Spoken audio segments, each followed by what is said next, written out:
Hello everyone, आज हम connective tissue के बारे में पढ़ेंगे। So let's start with that.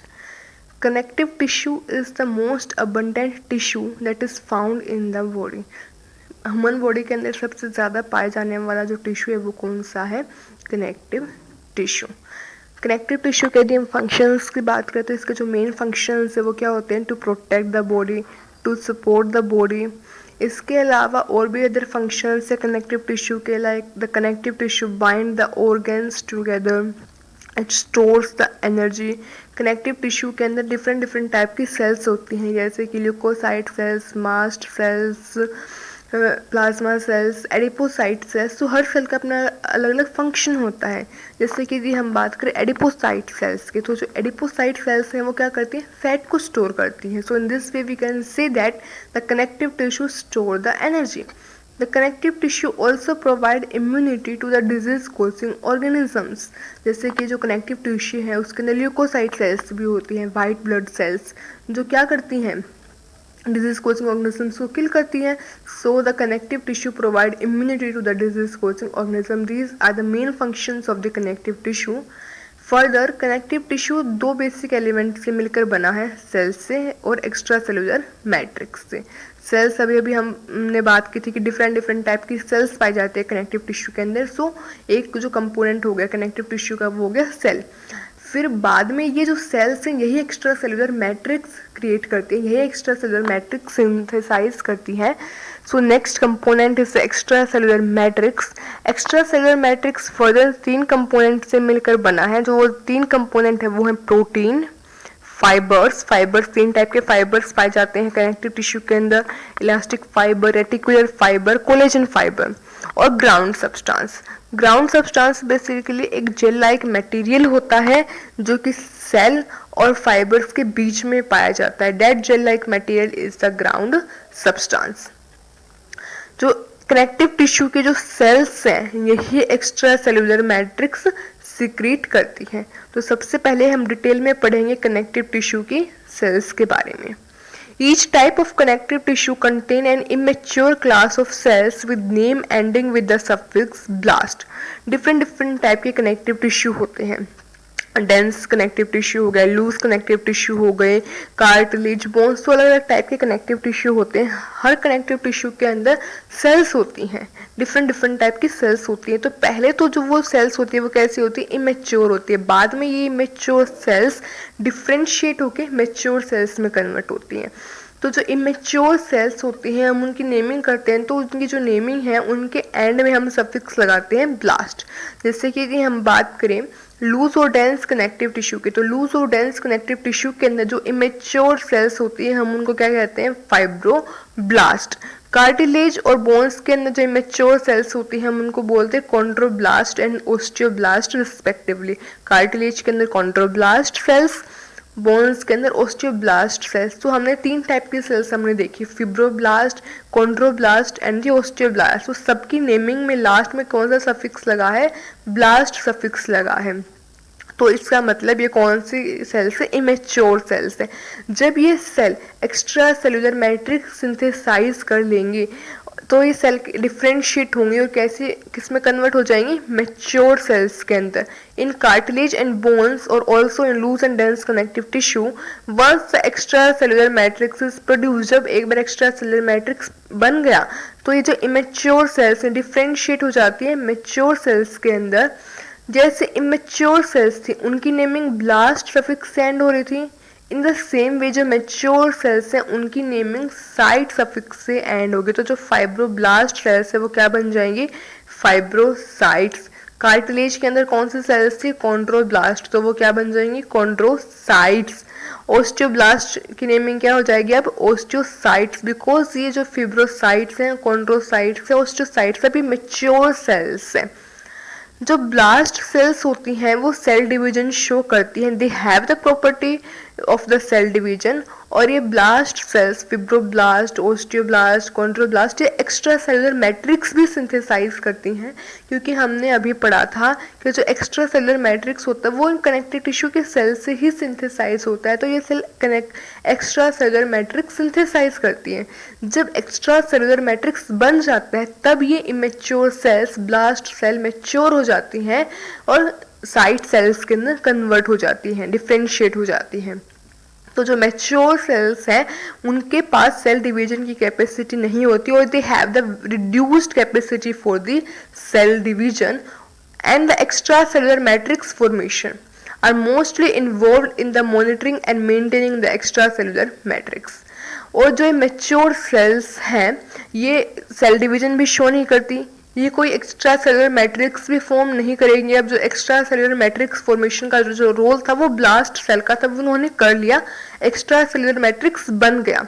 अब मैच्योर सेल्स क्या करेंगे, उस एक्स्ट्रा सेलुलर मैट्रिक्स को मेंटेन करेंगे। सो मेंटेनेंस का काम किसका होगा, मैच्योर सेल्स का। फॉर्मेशन का काम किनका था, ब्लास्ट सेल्स का। So let's come to the another page. Now we will study different types of cells in the connective tissue। कौन कौन सी अलग अलग टाइप की सेल्स पाई जाती हैं कनेक्टिव टिश्यू के अंदर। बेसिकली कनेक्टिव टिश्यू के अंदर ये कुछ डिफरेंट टाइप की सेल्स हैं जो पाई जाती हैं। First one is the fibroblast. Fibroblast cells की यदि हम बात करें तो ये बेसिकली हर कनेक्टिव टिश्यू के अंदर पाई जाती है। कार्टिलेज के अंदर भी मिलती हैं, बोन्स के अंदर भी, डेंस कनेक्टिव टिश्यू के अंदर भी, लूज कनेक्टिव टिश्यू के अंदर भी, मोस्टली ये हर कनेक्टिव टिश्यू के अंदर पाई जाती हैं। Fibroblast cells are large cells, are the flat cells and show the branching processes. This green colored cells is the fibroblast cells. It is showing this like the branching processes. ये branching projection show कर रही है। Apart from this is very large cells and center में ये क्या है जो this is nucleus. So ये large cells होती हैं, flat cells होती हैं और branching processes होती हैं। तो branching से क्या secrete कर रहे हैं ये collagen fibre. So the fibroblast sales secret the collagen fibre, जो ये बंडल लाइक ब्लू कलर में हमें दिखाई दे रहे हैं, these are the collagen fibre. Collagen fibre हमेशा बंडल्स की फॉर्म में ही अरेंज होते हैं और ये बंडल अरेंजमेंट की वजह से ही ये जो कोलेजन फाइबर है ये स्ट्रेंथ प्रोवाइड करते हैं कनेक्टिव टिश्यू को। एक फंक्शन तो ये हो गया फिब्रोब्लास्ट का, to secrete the collagen fibres. Next function जो है फिब्रोब्लास्ट का वो क्या होगा, that the fibroblast is extracellular matrix synthesis। Major function of the fibroblast is to synthesize extracellular matrix। कि वो जो extracellular matrix होता है वो भी fibroblast cell ही synthesize करती है, as fibroblast is a connective tissue cell। Next type of connective tissue cell है मैक्रोफेजेस। मैक्रोफेजेस में मैक्रो का मतलब क्या होता है, लार्ज। मैक्रो मीन्स लार्ज, जो लार्ज सेल्स है। फेजेस मीन्स ईटर्स, जो कि फंजाई, बैक्टीरिया, जो माइक्रोब्स वगैरह है इनको इनगल्फ करती हैं। That means these are the macrophage cells which engulf the bacteria and other cellular debris by the phagocytosis। Macrophages have an irregular shape। This cell is showing, this diagram showing here red color is of macrophage cell। जो macrophages cell है उनकी irregular shape होती है, this is irregular shape, कोई एक particular definite shape नहीं है। Short branching projections भी है मैक्रोफेजेस के अंदर, हम देख सकते हैं यहाँ से, these are the short branching projections and are capable of engulfing bacteria and the cellular debris by the phagocytosis. तो ये इनका मेजर फंक्शन हो गया मैक्रोफेजेस सेल्स का कि कोई भी फॉरेन पार्टिकल्स होता है उनको इनगल्फ कर लेती है by the phagocytosis. Next point है that these macrophages cells develop from the monocytes. जो मैक्रोफेजेस सेल्स हैं वो मोनोसाइट सेल से डेवलप होती है। मोनोसाइट एक टाइप की वाइट ब्लड सेल्स ही होती हैं। फिर मैक्रोफेजेस सेल्स दो टाइप की होती हैं, fixed macrophages and the wandering macrophages. Wandering macrophages are also called as the non fixed macrophages. Fixed macrophages कौन सी सेल्स होती हैं जो टिश्यू के अंदर एक पर्टिकुलर पोजीशन पर ही रहती हैं, वो मूव नहीं करती। They do not show any type of the movement, they reside in a particular tissue. वो एक टिश्यू से दूसरे टिश्यू में मूवमेंट शो नहीं करती, वो एक ही पर्टिकुलर टिश्यू में रहती हैं। अगर हम फिक्स्ड मैक्रोफेजेस के एग्जाम्पल की बात करें, that is the alveolar macrophages in the lungs. जो एल्वियोलर मैक्रोफेजेस है वो लंग्स के अंदर ही रहेंगी, वो मूव करके लंग्स से मूव करके हार्ट तक नहीं जाएंगी, वो कोई मूवमेंट शो नहीं करेंगी। वॉन्डरिंग मैक्रोफेजेस और नॉन फिक्स्ड मैक्रोफेजेस नाम से पता चल रहा है वो एक किसी पोजीशन पर फिक्स नहीं रहेंगी, वो मूव करेंगे. So wandering macrophages have the ability to move throughout the tissue. वो पूरे टिश्यू में मतलब कहीं पर भी एक पार्ट से टिश्यू के दूसरे पार्ट तक वो मूव कर सकती है. और बेसिकली ये जो नॉन फिक्स्ड मैक्रोफेजेस होती हैं, ये जहाँ पे कोई इन्फेक्शन हो रहा होता है, कोई इन्फ्लामेशन हो रही होती है, तो बॉडी के उस पार्ट में जाते हैं. वहाँ पर क्यों जाते हैं ये? To carry out the phagocytosis, ताकि वहाँ पर अगर कोई माइक्रोब वगैरह है तो वो उसको क्या कर ले, इनगल्फ कर ले, और वहाँ पर उस जो इन्फेक्शन है या कोई इन्फ्लेमेशन है उसको ट्रीट किया जा सके. So this is all about the macrophages. Macrophages के बाद जो थर्ड टाइप की जो सेल्स हैं वो कौन सी हैं? Mast cells. अगर हम मास्ट सेल्स की बात करें, so mast cells are abundant alongside the blood vessels in the connective tissue. Connective tissue के अंदर ब्लड वेसल्स हैं, तो जो जैसे ये है हमारे पास ब्लड वेसल, तो जो ब्लड वेसल्स के आसपास along side the blood vessels हमें कौन से सेल्स देखने को मिलेंगी? Mast cells. तो मास्ट सेल्स का मेजर फंक्शन क्या है? That these mast cells produce a chemical that is the histamine. वो एक हिस्टामिन केमिकल प्रोड्यूस करती हैं, और ये जो हिस्टामिन केमिकल होता है ये क्या करता है? This histamine chemical dilate these small blood vessels as a part of inflammatory response the body's reaction to injury और इन्फेक्शन. तो मतलब ये कहना क्या चाह रहा है? सपोज बॉडी में कहीं कोई इंजरी हो गई, बॉडी के किसी पार्ट में हमें कहीं चोट लग गई वगैरह, तो वहाँ पर कई बार क्या होता है? ब्लीडिंग नहीं होती है, वहाँ पे इन्फ्लामेशन हो जाती है, सूजन हो जाती है. तो वो किस वजह से होती है? वहाँ पर इंजरी की वजह से जो ब्लड वेसल्स हैं वो क्या हो गई हैं? डायलेट हो गई हैं, क्योंकि इंजरी हुई. तो मास्ट सेल्स ने क्या किया? हिस्टामिन केमिकल रिलीज किया. अब वो हिस्टामिन केमिकल रिलीज होने के बाद क्या होगा? जो ब्लड वेसल्स होंगे वो डायलेट होना स्टार्ट हो जाएंगे, वो वाइड होना स्टार्ट हो जाएंगे, जिसकी वजह से वहाँ पे हमें इन्फ्लामेशन हमें देखने को मिलेगा कि सूजन हो गई है. जब कोई इंजरी या इन्फेक्शन होता है तो एज अ उसके रिएक्शन में उसका रिस्पॉन्स देने के लिए जो मास्ट सेल्स है वो हिस्टामिन केमिकल रिलीज करते हैं, जिसकी वजह से ब्लड वेसल्स डायलेट होती हैं और वहाँ पे इन्फ्लामेशन होती है. So this is one function of the mast cells. Mast cells can bind to, can ingest and can kill the bacteria. किसी बैक्टीरिया के साथ तो बाइंड भी कर सकती हैं, उसको इंजेस्ट भी कर सकती हैं, उनको इनगल्फ भी कर सकती हैं, उनको किल भी कर सकती हैं. So these are the different functions of the mast cells. Mast cells के बाद नेक्स्ट टाइप की जो सेल्स हैं वो कौन सी सेल्स हैं? Plasma cells. जो प्लाज्मा सेल्स हो हैं वो बहुत स्मॉल सेल्स होती हैं. वो वाइट ब्लड सेल्स जो एक टाइप होता है बी लिम्फोसाइट्स, उनसे डेवलप होती हैं. So these plasma cells are very small cells and develop from the B lymphocytes. अगर हम बात करें, हमने बात की थी मैक्रोफेजेस की, तो मैक्रोफेजेस किन से डेवलप हो रही थी? मोनोसाइट से. Plasma cells are developing from the B lymphocytes. Plasma cells के यदि हम फंक्शंस की बात करें तो जो मेन फंक्शन होगा प्लाज्मा सेल्स का वो क्या है? To secrete the antibodies. Plasma cells हमें ब्लड के अंदर भी देखने को मिलती है. तो बेसिकली जो प्लाज्मा सेल्स होती हैं वो पूरी बॉडी के अंदर हमें देखने को मिलेगी, क्योंकि ब्लड तो पूरी बॉडी के अंदर ही है. लेकिन ज़्यादा अगर हम देखें क्वांटिटी के रिस्पेक्ट में तो जो प्लाज्मा सेल्स हैं वो सबसे ज़्यादा पाई जाती हैं in the gastrointestinal tract. They are also abundant in the salivary gland. Salivary gland में भी ज़्यादा पाए जाते हैं, लिम्फ नोड्स में भी, स्प्लीन में भी, and also in the red bone marrow. Last type की जो सेल्स है जो पाई जाती है वाइट कनेक्टिव टिश्यू के अंदर, that is the adipocyte cells. Adipocyte cells का जो मेन फंक्शन होता है वो क्या होता है? To store the fat, to store the triglyceride और द फैट. बेसिकली जो एडिपोसाइट सेल्स होती हैं वो स्किन के अंदर बहुत डीप में पाई जाती हैं. अपर लेयर एपिडर्मिस हो गई, एपिडर्मिस वगैरह तो डीप में पाई जाती हैं, स्किन के अपर सरफेस पे नहीं पाई जाती है एडिपोसाइट सेल्स. और ये हार्ट के अराउंड भी पाई जाती है, किडनीज के अराउंड भी पाई जाती है. So these are the positions, locations where these adipocyte cells are found. This was all about the different type of the cells that are found in the connective tissue. Connective tissue cells के बाद जो next element था जो जिनसे मिलकर connective tissue बना है, that was the extra cellular matrix. अब एक्स्ट्रा सेलुलर मैट्रिक्स क्या है? एक जेल लाइक सब्सटेंस है जो कि कनेक्टिव टिश्यू के एक्स्ट्रा सेलुलर स्पेस के अंदर पाया जाता है. That gel like substance is extra cellular matrix. अगर हम एक्स्ट्रा सेलुलर मैट्रिक्स के कंपोनेंट्स की बात करें तो दो कंपोनेंट्स हैं जिनसे मिलकर एक्स्ट्रा सेलुलर मैट्रिक्स बना है. Ground substances and fibres. Again ground substance के अंदर हमारे पास पॉलीसैकेराइड्स आ जाएंगे और प्रोटीन्स आ जाएंगे, राइट। और फिर फाइबर्स एक अलग पार्ट है जिनसे मिलकर ये एक्स्ट्रा सेलुलर मैट्रिक्स बना है। तो सबसे पहले हम बात कर लेते हैं ग्राउंड सब्सटेंस की।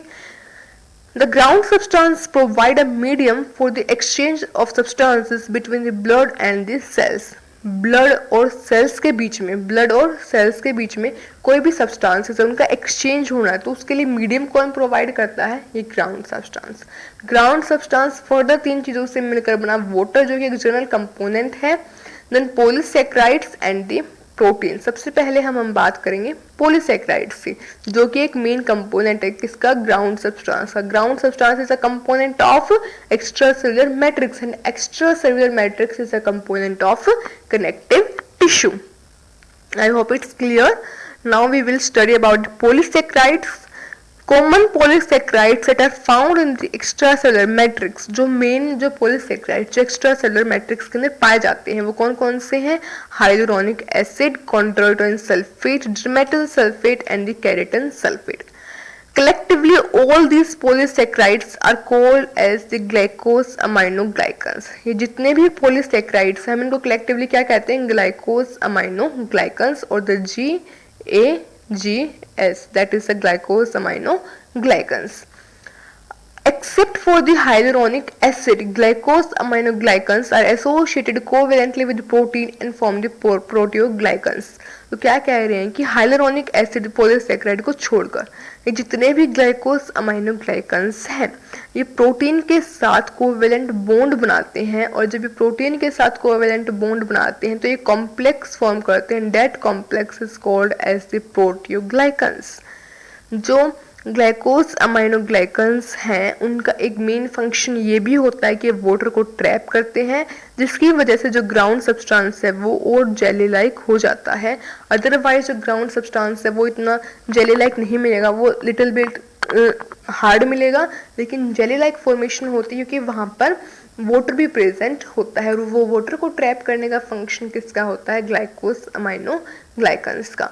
फर्दर ये ग्लाइकोसामाइनोग्लाइकन्स कोवेलेंट बॉन्ड बनाते हैं प्रोटीन के साथ और एक कॉम्प्लेक्स बनाते हैं। That complex is called the proteoglycans. हम डायग्राम के थ्रू समझ सकते हैं इसे। हमने बोला था कि हाइलुरोनिक एसिड को छोड़कर, ये हाइलुरोनिक एसिड को छोड़कर बाकी जितने भी पॉलीसैकेराइड्स हैं वो प्रोटीन कोर के साथ कोवेलेंट बॉन्ड बनाते हैं और क्या बनाते हैं? Complex. That complex is called the proteoglycans. So this is a proteoglycan complex where these polysaccharides are joined covalently with the protein. So the proteoglycans are the macromolecules that comprised of a protein core covalently attached to these glycosaminoglycans. जो प्रोटियोग्लाइकन है वो एक macromolecule है जिसके अंदर एक protein core होगा, साथ में जो प्रोटीन कोर मॉलिक्यूल होगा ये किससे कोवेलेंटली अटैच होगा? ग्लाइकोस अमाइनोग्लाइकन से। अगर हम फंक्शन की बात करें जो प्रोटियोग्लाइकन है इसके फंक्शन क्या होता है? It provide a gel like structure to the connective tissue. Again it's do the function of hydrating water. Hydrating मतलब वाटर को ट्रैप करता है कनेक्टिव टिश्यू के अंदर, लुब्रिकेशन में भी हेल्प करता है। So these are the different functions of the proteoglycans. Let's move to the next page. Next अब हम ये जो हमारे पास डिफरेंट पॉलीसैकेराइड्स हैं इनको पढ़ेंगे डिटेल में. First is the hyaluronic acid. ये थोड़ा कट है, हो गया है, स्लाइड्स के अंदर नहीं आ रहा है, but I will explain to it. Hyaluronic acid is a viscous liquid, is a slippery substance that binds the cells together. जो हाइलुरोनिक एसिड है वो एक स्लिपरी सब्सटेंस है जो आपस में क्या करता है? सेल्स को बाइंड करके रखता है, लुब्रिकेशन का काम करता है, जॉइंट्स को लुब्रिकेट करता है, एंड आई बॉल की शेप्स को मेंटेन रखता है. सो हम कह सकते हैं these are the different functions of the hyaluronic acid to bind the cells together, to lubricate the joints and to maintain the shape of the eyeballs. और एक स्लिपरी सब्सटेंस होता है. अब जो वाइट ब्लड सेल्स होती हैं, sperm cells होती हैं और कुछ बैक्टीरिया होती हैं, वो क्या करते हैं? एक एंजाइम रिलीज करते हैं. That enzyme is called the hyaluronidase enzyme. ये जो हाइलुरोनिडेज एंजाइम है ये क्या करता है? ये हाइलुरोनिक एसिड को ब्रेक कर देता है. ठीक है. अब जो हाइलुरोनिक एसिड को इन्होंने ब्रेक कर दिया तो जो कनेक्टिव टिश्यू से हाइलुरोनिक एसिड हट गया. जिसकी वजह से अब जो ग्राउंड सब्सटेंस है वो क्या हो जाता है और लिक्विड लाइक हो जाता है, ठीक है। हाइलुरोनिक एसिड के ब्रेक होने की वजह से जो ग्राउंड सब्सटेंस है वो और भी ज़्यादा लिक्विड लाइक हो जाता है। और ये हाइलुरोनिक एसिड ब्रेक किसकी वजह से होता है? हाइलुरोनिडेज एंजाइम की वजह से। और ये जो हाइलुरोनिडेज एंजाइम है ये किसने प्रोड्यूस किया है? White blood cells, sperm cells और बैक्टीरियाज से। अब एक और प्रॉपर्टी दी हुई है इस हाइलुरोनिडेज एंजाइम की, the ability to produce the hyaluronidase enzyme helps the white blood cells to move easily through the connective tissue to reach the site of infection and aids the penetration of an oocyte by the sperm during the fertilization. So what they are saying कि जो white blood cells हैं वो hyaluronidase enzyme क्या कर रही है? Produce कर रही है, ठीक है। अब कहीं पर भी कोई भी इन्फेक्शन हो गया तो वहाँ पर इन्फेक्शन की साइट पर कौन से सेल्स जाते हैं? वाइट ब्लड सेल्स जाते हैं, ताकि वहाँ पर अगर कोई माइक्रोब, कोई जर्म सेल्स है तो वो उनको किल कर सके। तो अब हाइलुरोनिडेज एंजाइम है, ठीक है, जो किसने सीक्रेट किया है? वाइट ब्लड सेल्स ने। अब जो ग्राउंड सब्सटेंस है वो कैसा हो गया? Liquid like. और लिक्विड से जो वाइट ब्लड सेल्स है वो इजीली मूव कर सकती हैं लिक्विड होने की वजह से। So this white blood cells now easily move through the connective tissue, और वो क्या कर सकती हैं? इन्फेक्शन की साइट तक इजीली पहुंच सकती हैं।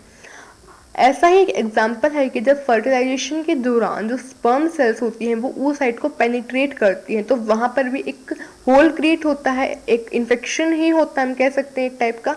तो वहाँ पर भी, उस पॉइंट पर भी जो वाइट ब्लड सेल्स हैं वो जाती हैं और उसको ट्रीट करती हैं, उसको ठीक करती हैं, और फिर आगे फर्दर प्रोसेसेस होती हैं। फर्टिलाइजेशन के बाद फर्दर एम्ब्रियो, फीटस वगैरह, इन्फेंट वगैरह सारे स्टेजेस आते हैं, फर्दर पूरी प्रोसेस होती है। तो वहाँ पर जब स्पर्म सेल्स ने उस साइट को पेनिट्रेट किया तो वहाँ पर उसको पेनिट्रेशन को भी ट्रीट करने के लिए कौन सी सेल्स आती हैं? वहाँ पे वाइट ब्लड सेल्स, और वो कनेक्टिव टिश्यू से मूव करती हैं। और चूंकि वहाँ पे हाइलुरोनिक एसिड नहीं है, जो ग्राउंड सब्सटेंस है वो लिक्विड लाइक हो गया, इस वजह से वो इजीली क्या कर सकती है? मूव कर सकती है कनेक्टिव टिश्यू से। Next type of the polysaccharide is the chondroitin sulphate. Chondroitin sulphate का क्या फंक्शन होता है? To provide support and adhesiveness. वो सपोर्ट और अडेसिवनेस प्रोवाइड करता है। जो कॉन्ड्रोटन सल्फेट है कार्टिलेज के अंदर, बोन्स के अंदर, स्किन और ब्लड वेसल्स, इन सब के अंदर कॉन्ड्रोटन सल्फेट पॉलीसेक्राइड पाया जाता है। Next type of the polysaccharide is the dermatan sulphate. जो डर्मेटन सल्फेट है वो स्किन के अंदर पाया जाता है, टेंडन्स में, ब्लड वेसल्स में, and also in the heart wall. Keratin sulphate की यदि हम बात करें, another polysaccharide that is found in the bone, cartilage and the cornea of the I. So these are all the polysaccharides that are found in the ground substance. Polysaccharides के बाद जो another component था ground substance का, that was the proteins. कुछ adhesive proteins भी पाए जाते हैं ग्राउंड सब्सटेंस के अंदर, और एक जो मेन अडेसिव प्रोटीन होता है जो कि ग्राउंड सब्सटेंस के अंदर पाया जाता है वो कौन सा है? फिब्रिनोनेक्टिन। सो फिब्रोनेक्टिन जो प्रोटीन होता है वो क्या करता है? कोलेजन फाइबर को, ग्राउंड सब्सटेंस को आपस में बाइंड करके रखता है। मोस्टली जो फाइबर्स होते हैं कनेक्टिव टिश्यू के अंदर, सबसे अबंडेंट फाइबर कनेक्टिव टिश्यू के अंदर वो कोलेजन फाइबर होते हैं। मोस्टली हर टिश्यू के अंदर मिल जाते हैं कोलेजन फाइबर। तो जो फिब्रोनेक्टिन होता है उसका यही काम होता है कि ग्राउंड सब्सटेंस और कोलेजन फाइबर्स को आपस में बाइंड करके रखना। अब हम बात कर रहे थे एक्स्ट्रा सेलुलर मैट्रिक्स की। एक्स्ट्रा सेलुलर मैट्रिक्स के दो कंपोनेंट थे, ground substance and the fibers. Now we will come to the fibres.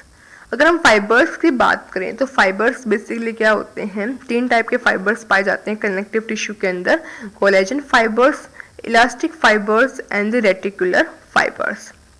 तो अब हम तीनों के बारे में डिटेल में देखेंगे एक एक करके। First of all we will study about the collagen fibre.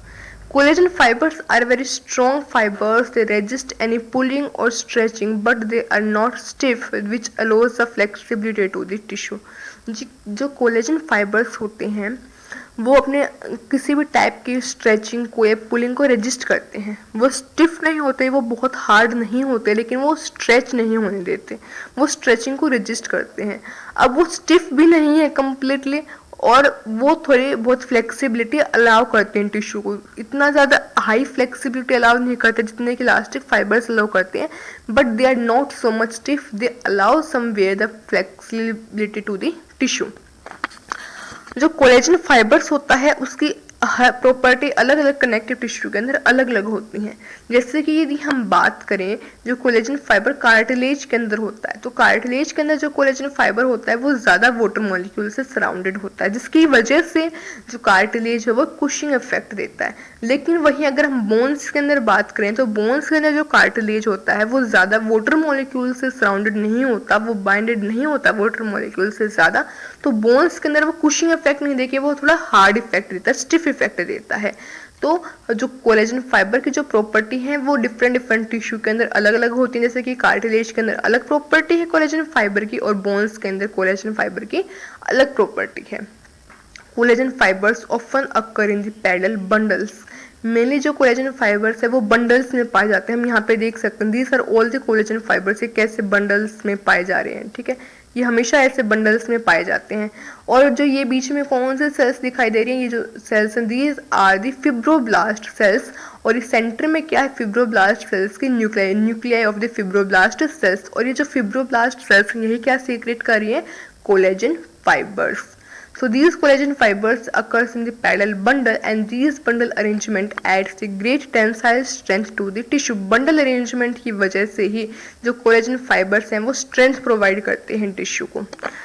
जो कोलेजन फाइबर्स होते हैं ये कोलेजन प्रोटीन से मिलकर बने होते हैं। जो कोलेजन प्रोटीन है वो सबसे ज्यादा पाया जाने वाला प्रोटीन है बॉडी के अंदर। Is the most abundant protein in the body is the collagen, और इस कोलेजन प्रोटीन से मिलकर क्या बने होते हैं, कोलेजन फाइबर्स।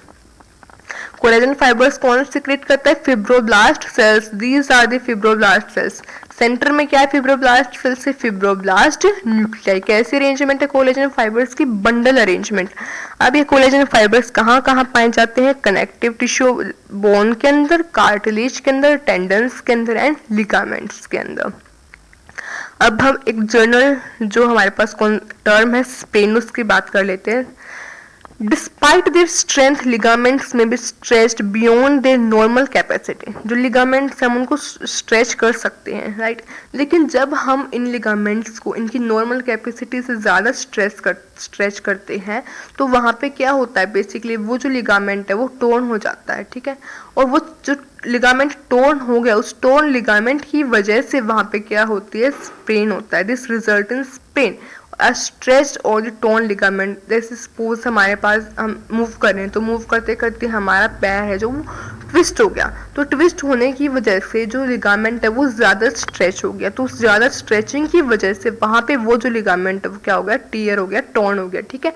नॉर्मली इस तरीके की अरेंजमेंट होती है कनेक्टिव टिश्यू की बोन्स के साथ, ये अरेंजमेंट शो हुई है, ठीक है। तो यहाँ पे बेसिकली मूव करते वक्त सपोज ये जो कनेक्टिव टिश्यू है वो क्या हो गया, टॉर्न हो गया, तो उस टॉर्न होने की वजह से वहाँ पे क्या हुआ, स्प्रेन हुआ। Now the ankle joint is most frequently sprain. सबसे ज़्यादा जो स्प्रेन हमें एंकल जॉइंट के अंदर देखने को मिलता है, यहाँ पर जो जॉइंट है वहाँ पर जो कनेक्टिव टिश्यू यहाँ पर सबसे ज़्यादा स्प्रेन देखने को मिलता है। जर्नल अगर हम रोजाना की बात करें तो हम चलते चलते हमारा पैर मोस्टली ट्विस्ट हो जाता है और यहाँ पे स्प्रेन होता है generally. So because of their poor blood supply the healing of even partially torn ligaments is very slow process. Completely torn ligaments require the surgical repair.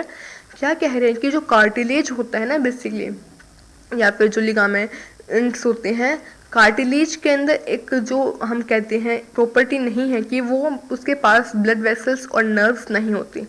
Cartilage does not have the supply of the blood vessels and the nerves. Ligaments के पास भी poor blood supply होती है, तो वहाँ पर blood की supply नहीं होती, इसलिए अगर यहाँ पर चोट लग गई, यहाँ पे स्प्रेन आ गया तो उसको हील होने में, उसको ट्रीट होने में बहुत टाइम लगता है और ये बहुत स्लो प्रोसेस है, इसलिए एक महीना भी लग जाता है। वहाँ पे जनरली थोड़ा सा पोर्शन टीयर हुआ होता है, उसको ठीक होने में ही इतना टाइम लग जाता है क्योंकि वहाँ पर कोई ब्लड सप्लाई नहीं है। और अगर वो लिगामेंट है वो हल्का सा टोर्न ना हो गया, वो कम्प्लीटली ही टोर्न हो गया, तो वहाँ पर उसको रिपेयर करने के लिए सर्जिकल प्रोसेसेस हमें करनी पड़ती है। हम उसको नॉर्मली ट्रीट नहीं कर सकते, उसके लिए सर्जरीज रिक्वायर होती हैं। सो इस वजह से वहाँ पर इसको ट्रीट होने में इतना टाइम लगता है क्योंकि यहाँ पर कोई ब्लड सप्लाई नहीं है, इसकी हीलिंग पावर कैपेसिटी बहुत स्लो हो जाती है जिसकी वजह से। So this is all about the sprain. Now next type of the fiber is the elastic fiber. Elastic fibers are small in diameter than the collagen fibers. Collagen fiber के comparison में जो elastic fibres होते हैं वो small होते हैं। अगर हम बात करें ये this is the collagen fibres while this is the elastic fibres. ये जो elastic fibre this is also collagen fibre. ये जो इलास्टिक फाइबर्स हैं ये जो इलास्टिक फाइबर्स हैं बेसिकली ये क्या है, बहुत स्मॉल डायमीटर हम देख पा रहे हैं, जबकि अगर हम कोलेजन फाइबर की बात करें तो डायमीटर ज्यादा है। ठीक है, तो ये बहुत थिन होते हैं, हम कह सकते हैं the elastic fiber are very thin. Elastic fibers consist of molecule protein elastin that is surrounded by glycoprotein named fibrillin which adds strength and stability। जो इलास्टिक फाइबर्स होते हैं वो कौन से प्रोटीन से मिलकर बने होते हैं, वो इलास्टिन प्रोटीन से मिलकर बने होते हैं। और इस इलास्टिन प्रोटीन के चारों तरफ कौन सा प्रोटीन होता है, ग्लाइकोप्रोटीन होता है, that is the fibrillin. So this elastin is surrounded by the fibrillin. जो फिब्रिलिन होने की वजह से जो इलास्टिक फाइबर्स होते हैं वो उनके अंदर उनके अच्छे खासे स्ट्रेंथ होती है। They also provide stability to the tissue. ठीक है, तो फिब्रिलिन टिश्यू के प्रोटीन के होने की वजह से this elastic fiber provide strength and flexibility and stability to the tissue.